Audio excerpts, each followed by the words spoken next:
ಪ್ರಧಾನಿ ನರೇಂದ್ರ ಮೋದಿ ಅವರು ಈಗಾಗಲೇ HQTCಗೆ ಬಂದಿದ್ದಾರೆ. ಅವರನ್ನ ವೆಲ್ಕಮ್ ಕೂಡ ಮಾಡಿಕೊಳ್ಳಲಾಗಿದೆ. ವಿಶೇಷ ಹೆಲಿಕಾಪ್ಟರ್ ಮೂಲಕ ಪ್ರಧಾನಿ ನರೇಂದ್ರ ಮೋದಿ ಅವರ ಆಗಮನ ಆಗಿದೆ.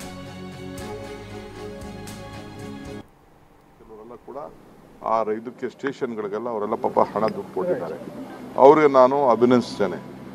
ಇವತ್ತೇನು ಈ ಒಂದಿದೆ, ಕೆಲವರು ಬಿಜೆಪಿಯವರು ಪಾಪ ಏನೋ ಅವ್ರದೇ ಮಾಡಿದ್ರು, ಅವ್ರು ಯಾರು ಏನು ಸಾಧನೆ ಇಲ್ಲ.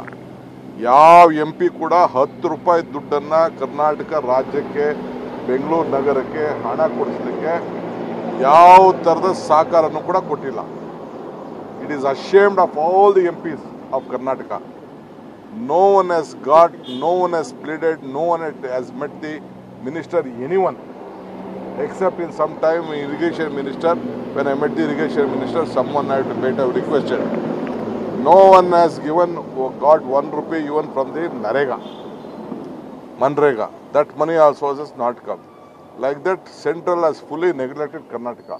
But to respect the Honorable Prime Minister, we requested him to inaugurate. They have not given sufficient funds to us. We have made a beautiful model of double-decker.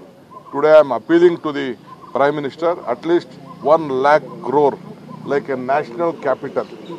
They have to give to us for Bangalore, because Bangalore is giving the highest tax collection in the country.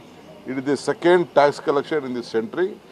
So, ಇಡೀ ದೇಶದಲ್ಲಿ ಎರಡನೇ ಅತಿ ಹೆಚ್ಚು ಹಣವನ್ನು ತೆರಿಗೆಯನ್ನು ಇವತ್ತು ನಮ್ಮ ರಾಜ್ಯದಿಂದ ನಾವು ಕೊಡ್ತಾ ಇದ್ದೀವಿ. ಇದನ್ನು ಗಮನದಲ್ಲಿ ಇಟ್ಕೊಳ್ಬೇಕು.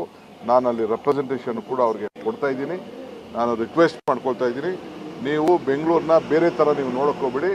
ರಾಷ್ಟ್ರೀಯ ಕ್ಯಾಪಿಟಲ್ ಥರ ಯಾವ ರೀತಿ ಗಮನಿಸ್ತೀರಿ.